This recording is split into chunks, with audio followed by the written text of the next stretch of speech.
Hey everybody, welcome to Your Move. I'm Andy Stanley. One of the best questions a leader can ask the people who work for them is this: what can I do to help? What can I do to help? And you know who I learned this from? Stick around and I'll tell you right here on Your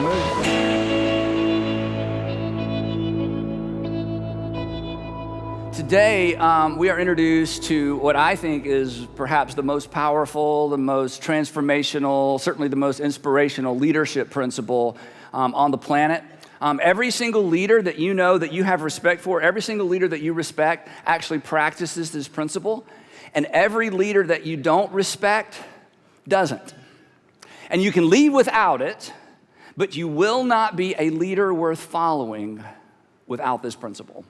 And this extraordinary concept actually explains in part, or at least partially explains, why a first century Jewish cult following a crucified leader with no territory, no military, and no authority, not only survived, but thrived in the first and second and third century, and were eventually embraced by the very empire that tried to eradicate it, to exterminate it.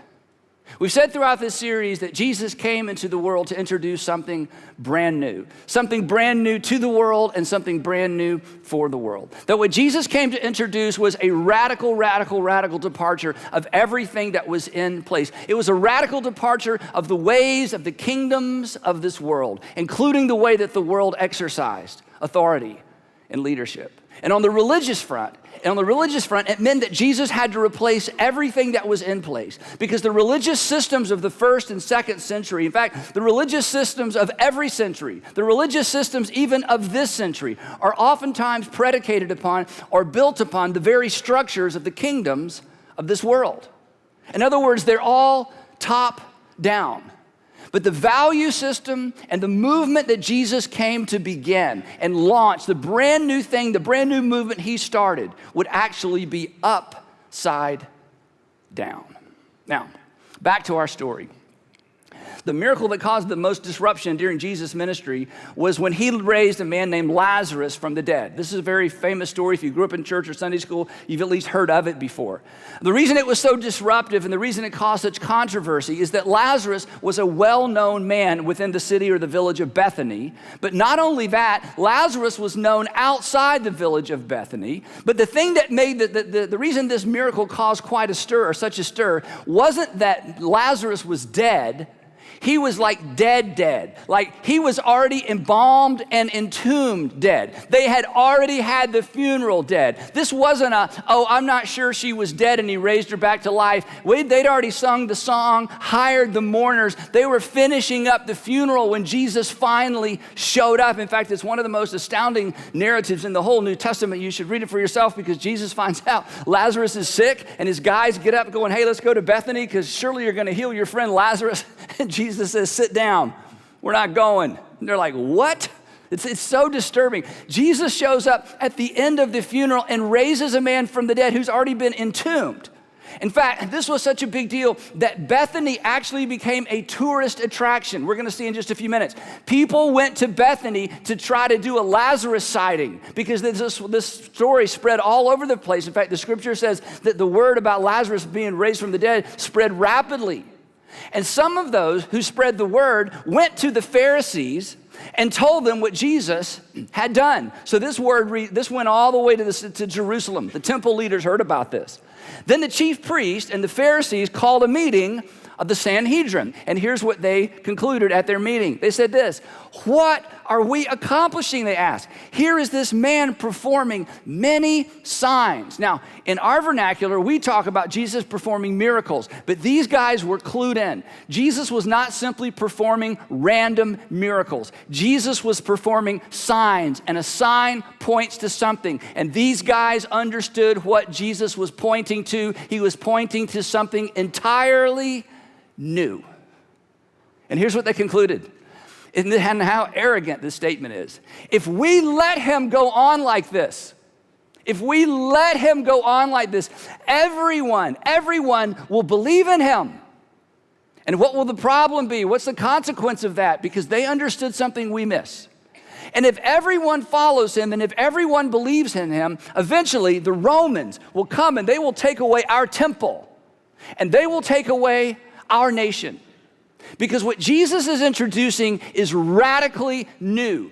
If everybody follows Jesus, nobody will need us anymore, and they won't even need the temple. They understood what we oftentimes miss, that Jesus came to replace everything that was in place. And in the end, that's exactly what he did. So a few days before Passover, Jesus is still trying to quietly make his way around the city, stay just far enough away from the city as not to cause any problems, but at the last minute be able to enter the city for Passover. And during his wanderings, he goes back to Bethany, where Lazarus was raised from the dead. And the text says this, that a large crowd, we went from crowds to large crowd, a large crowd of Jews found out that Jesus was there in Bethany, and they came to Bethany. But check this out. Not only because of Jesus, but also to see Lazarus. He's a tourist attraction, whom he had raised from the dead. So this is how desperate this group got.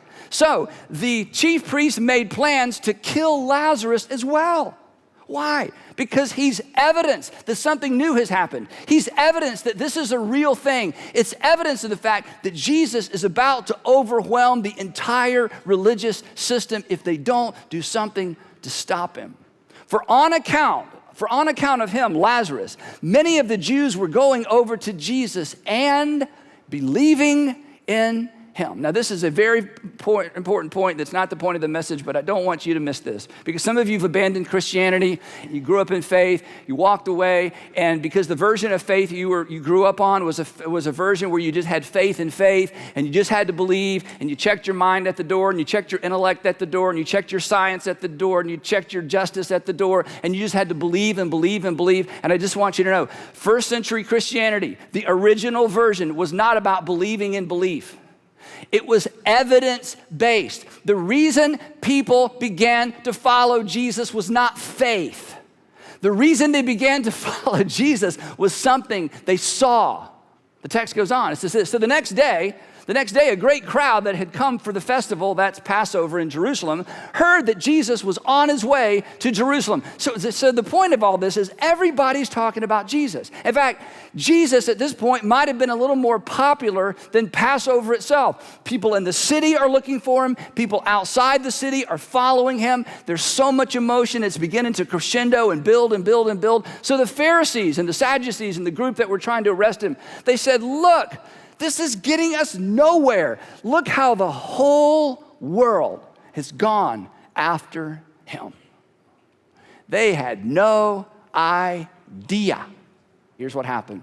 The text says they were on their way up to Jerusalem with Jesus leading the way. And again meaning he'd already had this conversation with them once. He wanted to have it with them one final time. This wasn't the first time. So Jesus, the text says, he took the 12 aside and told them what was going to happen to him. And Jesus takes his guys, he steps off the road, he goes over in an orchard perhaps to sit down under a sycamore tree. I'm making that part up. And Jesus wants to have one final conversation with the guys before they get to Jerusalem. And here's what he said. He said, guys, we're going up to Jerusalem, and the Son of Man, talking about himself, will be delivered over to the chief priest and the teachers of the law. I mean, they've been trying to get to me the whole time. They're about to get to me. And they will condemn him, talking about himself. They will condemn him to death. And he'll be handed over to the Gentiles or the Romans. The Gentiles who will mock him, spit on him, flog him, and kill him. And 3 days later, he will rise. You got it? And and they're sitting there thinking, what is he even talking about? I mean, this is unimaginable. I mean, we got the momentum. I mean, we got the crowd. We got one crowd with us. We got another crowd waiting for us. Word has reached Jerusalem that you're on your way. Something great is about to happen. So we're not sure exactly what you're talking about. So Jesus finishes the little talk. They stand up. They head back over to the road to continue to Jerusalem. And a couple of guys hang back. And they say, Jesus, we need to talk to you for just a minute. And the text says, then Then, like right then, like as soon as Jesus finished this speech about all the bad things that are going to happen to him, right then, James and John, the sons of Zebedee, came to him and they said, "Teacher, we want you to do for us whatever we ask." I mean, that's too bad about the spitting and mocking and flogging and dying. That sounds horrible. But anyway, we need you to do us a favor. Like right then. So Jesus says, what do you want me to do for you, he asked. And they kind of look over their shoulders. They don't want the other guys to hear it. And they say, well, look, would you let one of us sit on your right and the other at your left in your glory? In other words, can we have positions of authority in your coming kingdom organization? Because after all, we know that's where this is headed, after the spitting and flogging and, whatever all that was about. And Jesus says to them, he's so patient. He says, guys, you don't know what you're asking. Because he knew, and they would discover that glory would precede the glory. And they respond, no, sure, we can handle it, we can hang with you. You just tell us what we need to do. We are with you. We want to be number 2 and number 3. But they were wrong. Because when Jesus is arrested, before he has spilt a single drop of blood, they run. When the other guys overheard this conversation, when the 10 heard about this, they became indignant with James and John. Now, this doesn't mean they're offended. How could you say such a thing to Jesus after what he just told us? No, it's the opposite. It's, hey, wait a minute. What about us? We want to be number 2 and number 3 and get out of my way. And I was here first and I'm Peter and I'm the older. And now you have Jesus' disciples. I mean, they're, probably hours away from entering the city of Jerusalem. Now they're having an argument over who's going to be the greatest in Jesus' kingdom, in Jesus' movement, in his ecclesia. And Jesus just rolls his eyes like, I think I picked the wrong guys. And the text says that Jesus called them together again. It's like, okay, everybody, off the road, back over in the orchard, under the sycamore tree. We'll be back in just a few minutes, folks. He said, guys, you know that those who are regarded as rulers of the Gentiles, you know how they lord it over them and their high officials exercise authority over them? And the Greek text here uses 2 Greek words that are rarely used anywhere else in the Greek language, which means the author is trying to make a very specific point. And his point is this. He says, guys, you know how authority works. The person at the top has all the resources and all the power and all the leverage flowing up to them. And they leverage their power for their own benefit, regardless of what it means for the people under them. You know how that works. You know how Gentiles exercise authority. And the 12 are sitting there going, we know exactly how it works. When you're on top, you get more stuff than the people on the bottom. When you're on top, you leverage your authority to get from the people further down what you want and what you need for you. We know exactly how it works. And then Jesus looks at them. I don't know, he may have shaken a finger at them. And these next 4 English words, these next 5 Greek words are so powerful. And they're words that we must take to heart. But more than that, these are words we have to take to work. And these are words that many of us need to take home. And here's what he says. He says, you guys know how it works? Yep. Not so with you. Psst. Not so with you. What I'm introducing, guys, is brand new. What I'm introducing is completely different. What I'm introducing is such a departure from the kingdoms of this world that resources and power and authority will be managed differently in my ecclesia. And if you're going to be a part of my ecclesia, if you're going to be a part of my movement, guys, you got to get this right. You got to get this straight. That power and influence is not for the powerful and the influential. We are flipping it upside down.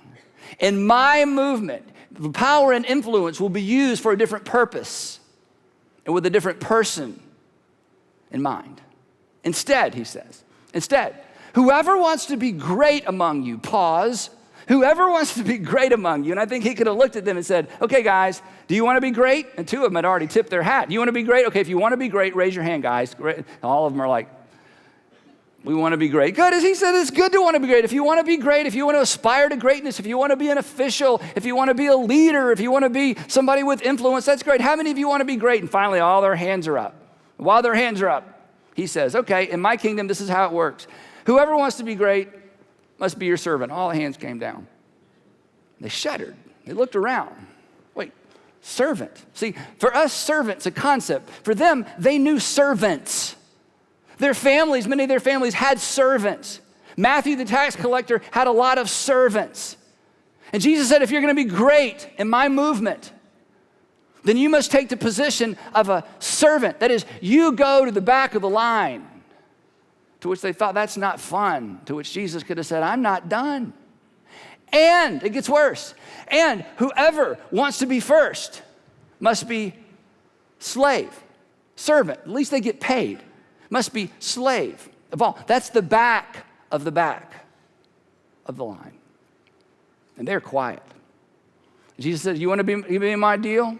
You want to be leaders in my deal? You should have known by now, guys, my world is an upside down world. My kingdom is an upside down kingdom. I've come to replace all that is in place, not only the kingdoms of this world, but even the religious structures of this world. And before they could object, before they could leave, before they could ask any tough questions, Jesus said, look at me, look at me.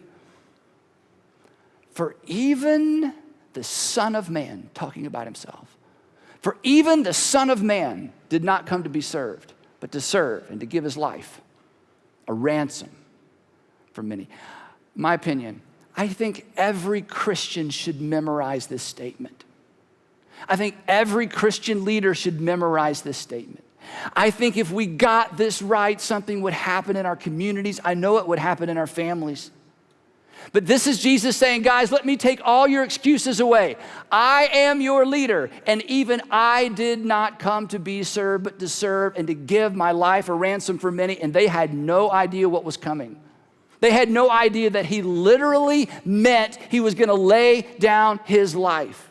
And soon they would be confronted with this overwhelming, powerful, transformational idea that Jesus was the king who came to reverse the order of things, to reverse the order of everything, that he would be the king who would lay down his life for his subjects, and then he would say to his subjects, I'm not asking you to lay down your life for me.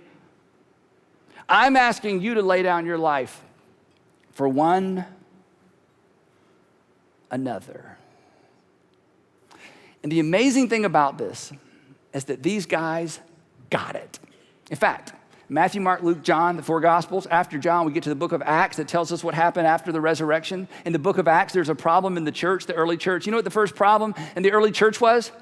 These guys are spending so much time serving food to widows, they can't get them to take a break to teach everybody else what Jesus taught them. They finally literally had to pry their fingers off the serving trays to get them to teach because they were the only ones who knew what Jesus taught. They got this. They were reluctant not to go to the back of the line. But I don't think they got it during the little speech. I think they got it the next day. Because the next day they finally get to Jerusalem. They finally get to what's called an upper room, and they're having this Passover meal together.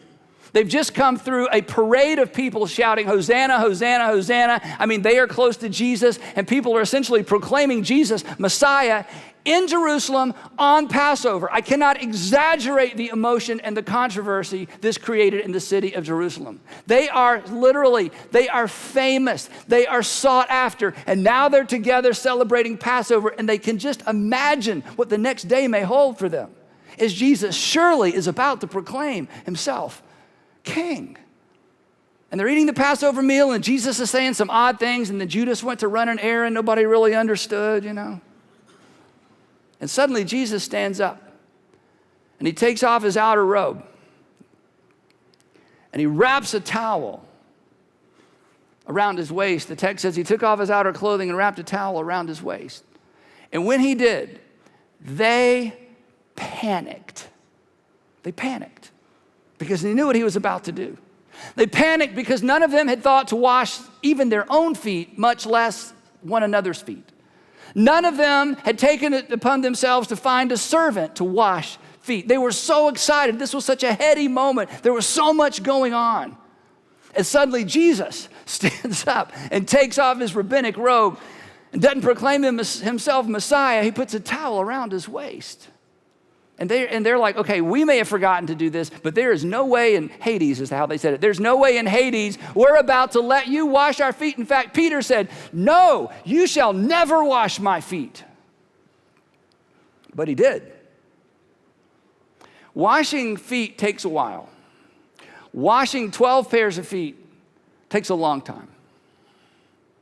I think no one said a word after Peter finally settled down. All they heard was the dripping of water from that cloth as Jesus, foot by foot, toe by toe, ankle by ankle, washed their feet. They were completely humiliated. Think of it. They knew what those hands could do. They knew what those hands were capable of. They had seen Jesus do things with his hands that no one would ever believe. And there he was, washing their feet. And he took this opportunity to illustrate the roadside chat. And when he finished, he stood up, put back on his rabbinic robe, wiped his hands, sat back down at the table. I think no one is saying a word. And here's what he said to them, to me, to you, if you're a Jesus follower. He says, you call me teacher and Lord, and rightly so. That is what I am. I am your teacher. I am your Lord. Now that I, your Lord and teacher, have washed your feet, you also should wash one another's feet. I, Jesus, have set you an example that you should do as I have done for you. And then he restates that idea that even the Son of Man did not come to be served, but to serve and to give his life a ransom for many. And he says it this way this time. He says, very truly, I tell you, no servant is greater than his master. And you all, by the way, he would say, are the servants, and I've just declared myself master, and you acknowledge that I'm master. So I'm the master, you're the servant, and you're not better than me, are you guys? Peter, are you better than me? No, sir. John, you better than me? No, sir.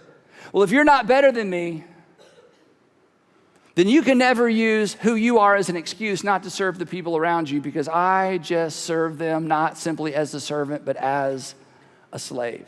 And the messenger is never greater than the one who sent him. Now that you know these things, he said, because I've taught you and now I've illustrated it. Now that you know these things, you will be blessed if you do them.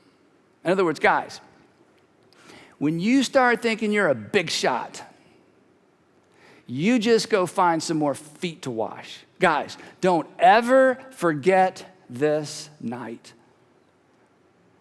And they didn't.